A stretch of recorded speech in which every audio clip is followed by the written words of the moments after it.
আচ্ছা, রাজুদার পরোটাকে পকেট পরোটা বলার কারণ কি?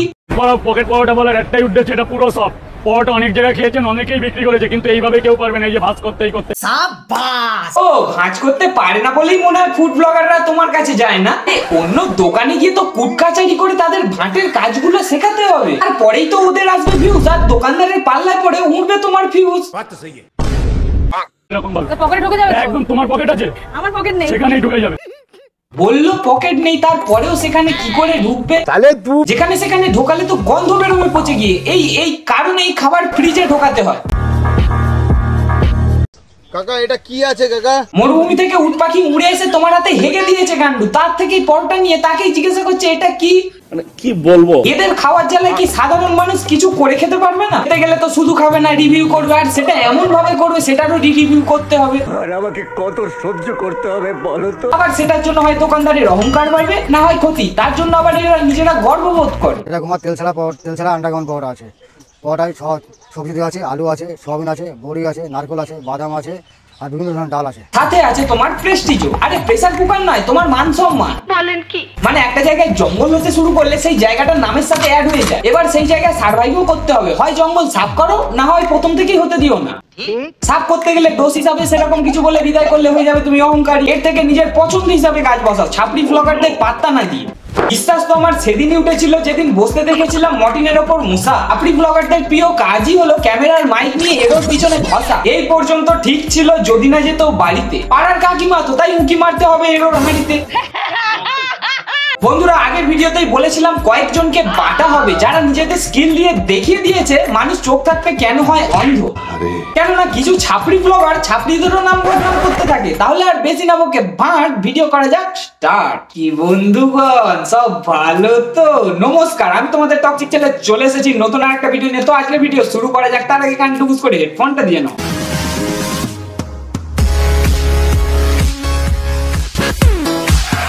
এক প্লেটে 3টে পরোটা, আনলিমিটেড তরকারি, একটা সেদ্ধ ডিম, এক টুকরো পেঁয়াজ, একটা কাঁচা লঙ্কা, 30 টাকা। বুঝলে দাদা, কিছুদিন পর গানটা বার করতে পারতে, 40 টাকা হয়ে গিয়েছে। তাড়াহুড়ো করে করলে কাম আর দাম দুটোই বেড়ে যায়। এই টি শার্টটা পরে ট্রেন্ডিং গানে বলেছিল না, কি দেখিস ভাই আমি ট্রেন্ডিং এ যাই, নাম নিয়ে আমার সবাই ভিউজ কামায়। ये मशहूर होना भी कितना बड़ा पाप है ना। এখন কে কার নামে ভিউজটা নিল? ও দাদা তো প্রচার করছে, একটু লজিক আছে। নাড়ালে পারে তো জোরে জোরেই পড়বে। আরে যা ধরে নাড়াবে, মানে বিরিয়ানি বলো বা পরোটা। ফুড ব্লগে মুখ নাড়িয়ে খাবার রিভিউ দেয়, কিন্তু এরা দেয় হাত নাড়িয়ে। করারই কথা, অর্ধেক কাজ বাড়িতে করে, অর্ধেক কাজ ফুড ব্লগের নামে করে। আমার চ্যাটার বাল। একটা কথা বলো, একটা যে ছেলে আমার ভাইরাল হয়েছে তুমি জানো নিশ্চয়, হ্যাঁ রাজু, তো ও বলছে 420 বিক্রি করে, সত্যি কথা? अबे तू थोड़ा सा बहन का लोड़ा क्या? ফুড ব্লগ হচ্ছে, কি বলবো, ফলতলায় গিয়ে তো এইসব কাকিমাদের শুধু জল আনতে কষ্ট হয়, কিছু কুটকাচারি মার্কা সংবাদ না আনলে হয়? তারপরে তো সবাইকে দেখাতে পারবে তাদের বাই উঠে যাওয়ার পর স্রোতে ভেসে যাওয়া চুটিয়া ব্লগার। হ্যালো, যে কন্টিনিউ বলে তোমার মতে কত পিস নিয়ে আসে? সে 400 পিস আনুক বা 4 পিস, তোমার জেনে কি হবে? করবে তো সেই ঝাঁটের ভিডিও, আর নেবে তো 3 পিস করে। এই তো না যে তুমি পুরো মাল কিনে বেচতে স্টার্ট করবে। হাতে শুধু ভালো ক্যামেরা থাকলেই হয় না, একটু কমন সেন্স থাকা দরকার। বল, তুমি অত ডেরামা করবে না, অত ডেরামা করছো কেন? হে অতি শিক্ষিত, বলো ডেরামাটা কি? দুদমা হয় জানি, একটা নিচে ফাটে একটা উপরে, কিন্তু তোমার তো শুধু সলতেতেই আগুনটা লাগবে, তাও ফাটবে না। তারই দোকানে গিয়ে তাকে বেগ নিচ্ছে, মুখে তরকারি ছুঁড়ে মারতে পারলে না রাজুদা, তাহলে ওর ডেরামাটা বের হয়ে যেত। ফোনে ফোনে ধরে তোমার ভিডিও আমার অনুমতি নিয়েছো? কি অনুমতি? তোমার অনুমতি নিতে হবে নাকি? মেয়ে ছেলে অনুমতি নিতে হবে? तू कौन मारागा? ও, মেয়ে হলে অনুমতি নিতে হবে, আর ছেলে হলে নিতে লাগবে না। বেশি আলবাল বকলে না কানের গোড়া একটা থাবড়া মারবো। গঙ্গায় তো বিয়ে করছে, যাও তো বিনা ইনভিটেশনে ব্লগ করে এসো। যদি সে কিছু বলে তাকেও এই কথাটা শুনিও। তোমার ক্যামেরা ভিডিও তো হবে আর ছাড়াও হবে, কিন্তু সেটা থাকবে তোমার কেলানি, শিক্ষা দেখাচ্ছে মান।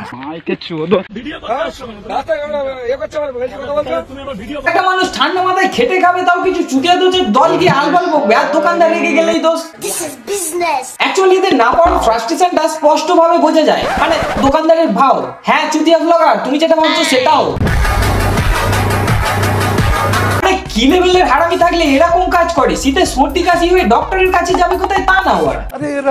এই শীত বলতে মনে পড়লো, শীত পড়লেই বিয়ের সিজন, এটা যেমন ট্রেন্ডিং, রাজুদার ডায়লগটাও ট্রেন্ডিং এ, তাই দুটোকে দেখলাম মিক্স করে দেওয়ার প্রচেষ্টা চলছে।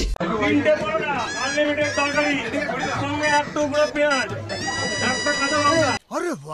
বিয়ের মেনুতে কি ওটাই আছে? তাহলে দেখবে কেউ না কেউ বিনা ইনভিটেশনে গিয়ে ক্যামেরা অন করে ঠিক চুটিয়াপ্পা করছে। ছাড়ো সব, পিড়েতে তুলে ডায়লগ বলতে বলতে আসলে মাথায় পরোটাই থাকবে, মন্ত্র বলার সময় মন্ত্র 12টা বেরিয়ে যাবে।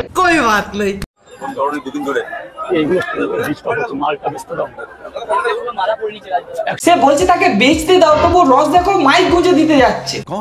ওই মাইকটা দিলে লোক সমাজে তোমার ভালো লাগতো। আর এইসব পাবলিক ফুড ব্লগ করতে কম যায়, নিজের কাজটা আদায় করতে যায়। অন্যের কি ক্ষতি হচ্ছে না হচ্ছে সেটা দেখার দরকার নেই বালগুলো। লজ্জা লাগা দরকার।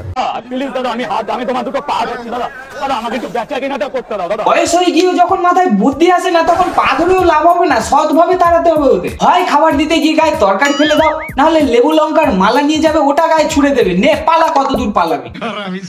দাদা, দর্শকদের জন্য একটা চমক আছে। ফুড ব্লগ বন্ধ লেখা আছে, তবুও ক্যামেরা অন করে শকুনি মামার রোল প্লে করবে। এদের এই ঢ্যামনামি গুলো না করলে পেটের খাবার হজমই হয় না। আর শুধু এখানেই থেমে নেই, এদের জ্বালায় লোকেশন চেঞ্জ করলে সেখানেও বার খাবার জন্য চলে যায়।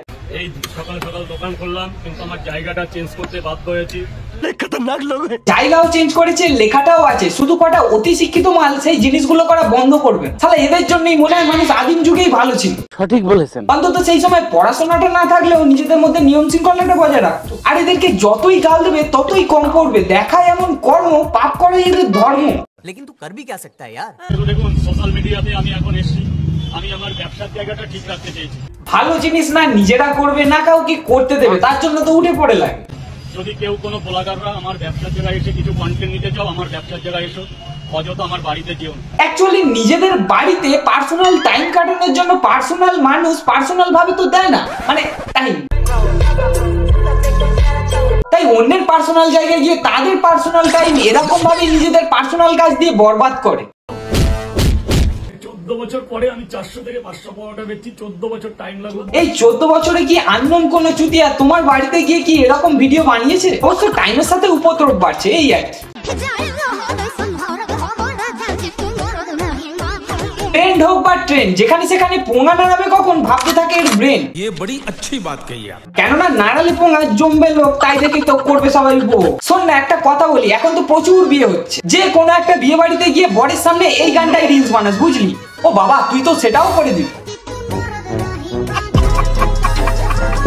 তো বন্ধুরা, আজকের ভিডিওটা এখানেই সমাপ্ত করছি। ভিডিওটা কেমন লাগলো আর কোন পার্টটা ভালো লাগলো অবশ্যই কমেন্ট করে জানিয়ে, সাথে লাইক করে বন্ধুদের মধ্যে শেয়ার করে দিও। আর যদি চ্যানেলে নতুন হয়ে থাকো তাহলে সাবস্ক্রাইব করে নিজেদের চাপটা দিয়ে যেও, যাতে আমার চ্যানেলে এরকম মজার মজার ভিডিও চালে তোমাদের কাছে নোটিফিকেশন আগেই চলে যায়। তাহলে দেখা হচ্ছে নেক্সট ভিডিওতে। চলো আজকের মতন টাটা।